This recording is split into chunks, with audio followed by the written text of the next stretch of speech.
Well, those soldiers are now in Bloemfontein, where they will undergo a process to help with reintegration into society. Let's discuss this now with independent defense analyst Kobus Marias. Kobus, good morning. Welcome to Newzroom Afrika.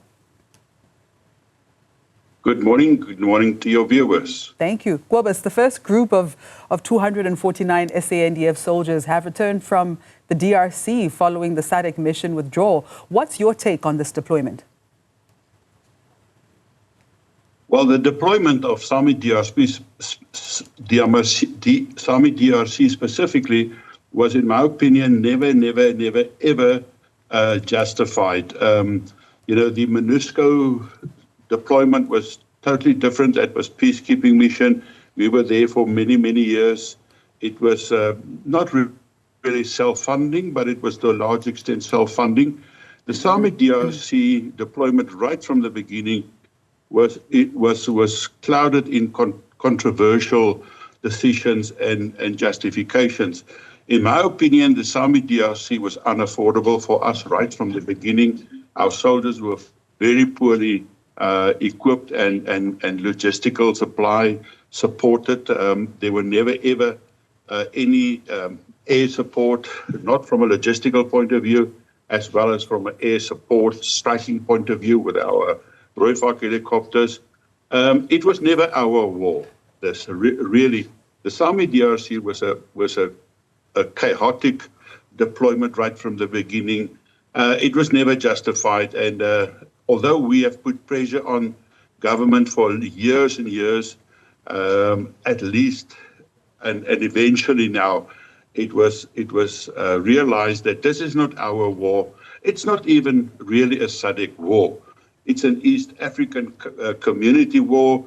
It's conflict between the DRC and its eastern neighbors, not even the southern SADC members, Angola and Tanzania. So why we were involved, there was probably other agendas and reasons, and it has probably got to do with the president's initial, I think, objectives to establish a legacy in Africa as a peacemaker, but that was a total failure right from the beginning.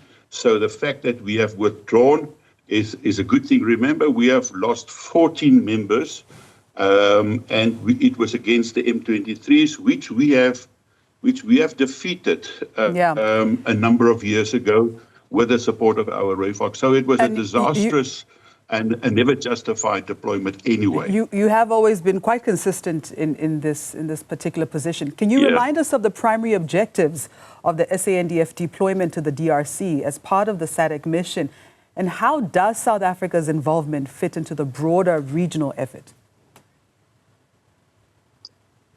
Remember, that emanated from the decision by the DRC president at the time to ask the United Nations to withdraw from the DRC, and a decision by the United Nations to actually, start withdrawing from the DRC, which obviously later on changed, and that's why MONUSCO is still involved there. But then, it was said that it was a SADC mission, it was a SADC decision, but we know it was mainly South Africa, supported by Tanzania, and Malawi to a lesser extent, but it was predominantly South Africa. And we have said right from the beginning that, if we cannot be guaranteed the money to provide for all the requirements of soldiers being deployed there, then we should not do that.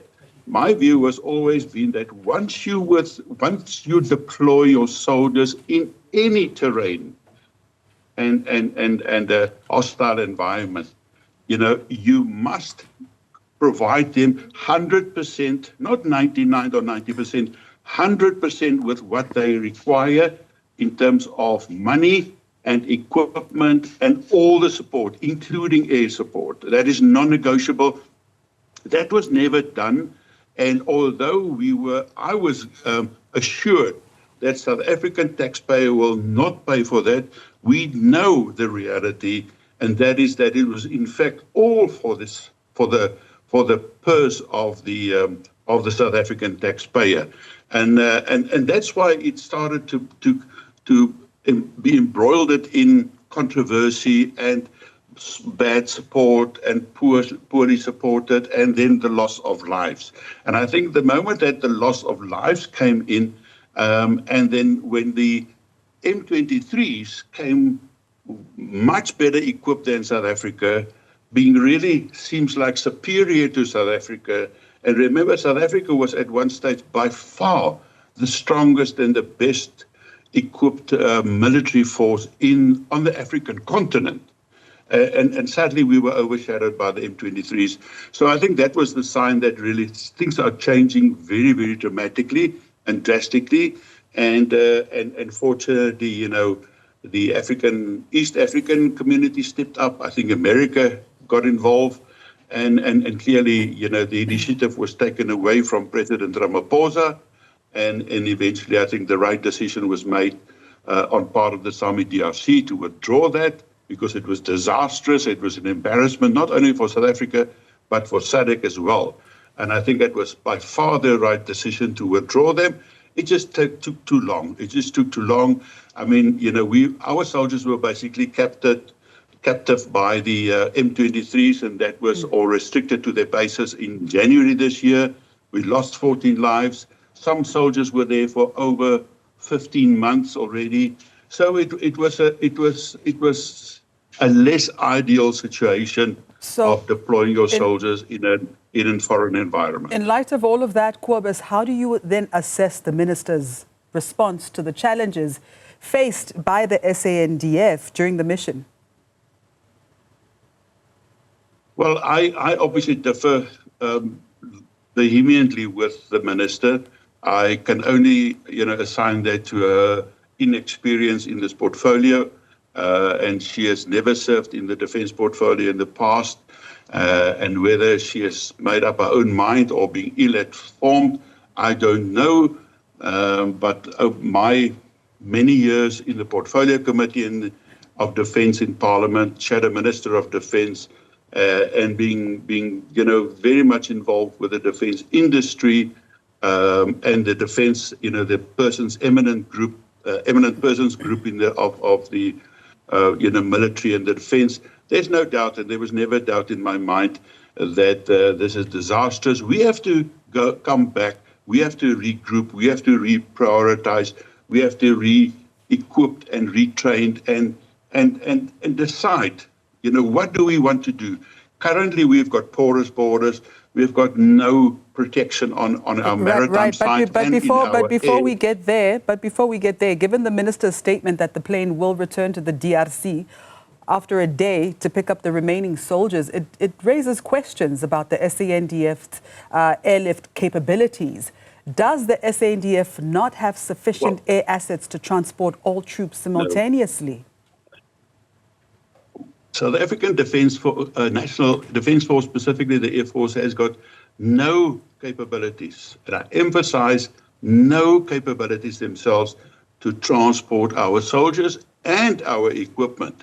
That's why we relied on chartered aircraft to transport them and the equipment to the DRC, and that's why we have got no air capability to transport them back.